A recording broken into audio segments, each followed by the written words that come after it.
Hello my dear students, welcome back to my channel DPSC Diaries. आज हम एक important topic पढ़ने वाले हैं जिसका नाम है हीमोफीलिया। हीमोफीलिया आज का हमारा टॉपिक है। हीमोफीलिया क्या है? ये एक ऐसा डिसऑर्डर है जो ब्लड से रिलेटेड है। ठीक है, ये एक ऐसा डिसऑर्डर है जो ब्लड से रिलेटेड है।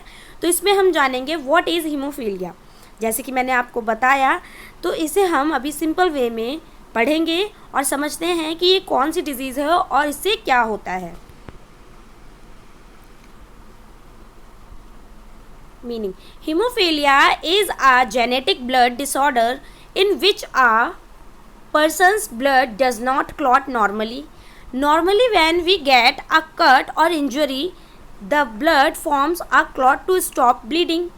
In hemophilia, the body has low levels of clotting factors. Clotting factors, special proteins in the blood that help in clotting. Because of these, even a small injury can cause prolonged bleeding. अब ये क्या मतलब है इसका? Haemophilia एक genetic blood disorder है। मतलब यही है कि ये पेरेंट से बच्चे को जो जीन्स होते हैं उनके थ्रू मिलता है। नॉर्मल कंडीशन में जब हमें चोट लगती है तो ब्लड क्लॉट बन जाता है और ब्लीडिंग रुक जाती है। लेकिन हीमोफीलिया वाला जो पेशेंट होता है उसमें क्या हो जाता है कि ब्लड क्लॉट ईजिली नहीं बनता है। इस वजह से उन्हें ज़्यादा टाइम तक ब्लीडिंग होती है। जैसे कोई चोट लग जाए तो ज़रा सी चीज़ में उनकी मतलब ब्लीडिंग होती ही रहती है। अगर जो हीमोफीलिया वाला केस होता है इसमें यही होता है कि ब्लीडिंग नहीं रुकती उनकी चोट लगने पर। कॉज पढ़ते हैं। It is usually inherited passed from parents to child through genes. अभी मैंने समझाया, the defective gene is located on the X chromosome. That is why it is more common in males than female. अब इसकी cause क्या है? Haemophilia का main cause है clotting factors की डेफिशिएंसी। ये डिजीज़ मोस्टली एक्स क्रोमोसोम के through आती है, इसलिए ये प्रॉब्लम ज़्यादातर मेल्स में देखी जाती है। नेक्स्ट है types of haemophilia. Types of haemophilia, there are mainly 3 types. कितने टाइप्स हैं इसके? 3 टाइप्स। फर्स्ट है haemophilia A, most common type, cause due to lack of clotting factor 8, accounts for about 80 to 85% of cases. Haemophilia A जो होता है ये सबसे common है। इसमें फैक्टर 8 की कमी होती है। नेक्स्ट है second, haemophilia B, also called Christmas disease. Haemophilia B को क्या कहा जाता है? क्रिसमस डिजीज़ भी कहा जाता है। Cause due to lack of clotting factor 9, less common than haemophilia A. Haemophilia B को क्या कहा जाता है? क्रिसमस डिजीज भी कहा जाता है। इसमें फैक्टर 9 की कमी होती है। नेक्स्ट है haemophilia C, cause due to lack of clotting factors 11, very rare, both males and females can have it.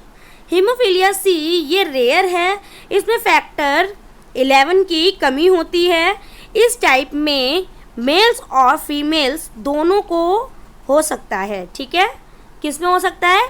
Haemophilia सी वाला जो केस है इसमें हो सकता है मेल्स और फीमेल्स दोनों को, बट ये बहुत ही रेयर होता है। सिम्टम्स क्या हैं इसके? Excessive bleeding after cuts, tooth removal और surgery, frequent nose bleedings, large bruises, pain or swelling in joints due to internal bleeding. Bleeding may continue for a long time even after minor injury. समझ रहे हो? इसमें क्या है? Haemophilia के कुछ common symptoms होते हैं। कौन कौन से?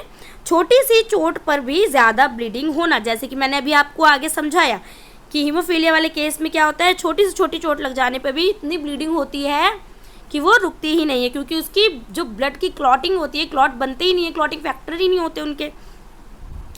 नोज ब्लीडिंग यानी नाक से खून आना, बड़े ब्रूसेस या फिर नील पड़ जाना, जॉइंट्स में पेन और swelling due to internal bleeding, surgery या दांत निकालने के बाद, जो सर्जरी के बाद दांत निकलते हैं उनके बाद खून का ज़्यादा बहना। अब ट्रीटमेंट क्या है इसके, ट्रीटमेंट क्या क्या है? No permanent cure but treatment helps. इसका कोई परमानेंट क्योर नहीं है। Regular injection of clotting factors, avoiding activities that can cause injury, immediate medical care during bleeding. अब यही है इसके ट्रीटमेंट क्या क्या हैं। अब ट्रीटमेंट की बात करें तो हीमोफीलिया का कोई परमानेंट क्योर तो है नहीं, लेकिन पेशेंट को क्लॉटिंग फैक्टर्स के इंजेक्शन दिए जाते हैं। उन्हें रिस्की एक्टिविटीज़ अवॉइड करनी चाहिए और चोट लगने पर इमीडिएटली डॉक्टर को दिखाना चाहिए। कंक्लूजन क्या है इसका? Haemophilia is an inherited blood disorder where blood does not clot properly due to deficiency of clotting factors. Type A factor 8, type B factor 9 deficiency, type C factor 11 deficiency। जैसे कि अभी हमने पीछे समझा था, इसको क्या कहा जाता है? हीमोफीलिया ए, हीमोफीलिया बी और हीमोफीलिया सी। सो बच्चों, आज हमने सीखा कि हीमोफीलिया एक इनहेरिटेड ब्लड डिसऑर्डर है जिसमें ब्लड प्रॉपरली क्लॉट नहीं करता। जैसे कि मैंने बताया कौन कौन से 3 हैं, एक ए है, बी है और सी है। हीमोफीलिया ए, बी, सी, ठीक है। ये था हीमोफीलिया का इजी एक्सप्लेनेशन जो आपके सिलेबस में है। तो ये था आपके सिलेबस का एक और टॉपिक जो आज हमने कंप्लीट कर दिया है। अगर आपको ये टॉपिक समझ आया हो तो अपने नोट्स में लिख लो और रिवाइज करना मत भूलना। मिलते हैं नेक्स्ट क्लास में एक नए टॉपिक के साथ में। धन्यवाद। वीडियो को शेयर ज़रूर करें, जो भी DPSC स्टूडेंट है उनको शेयर ज़रूर करें। वीडियो हेल्पफुल लगे तो वीडियो को लाइक ज़रूर करें। धन्यवाद।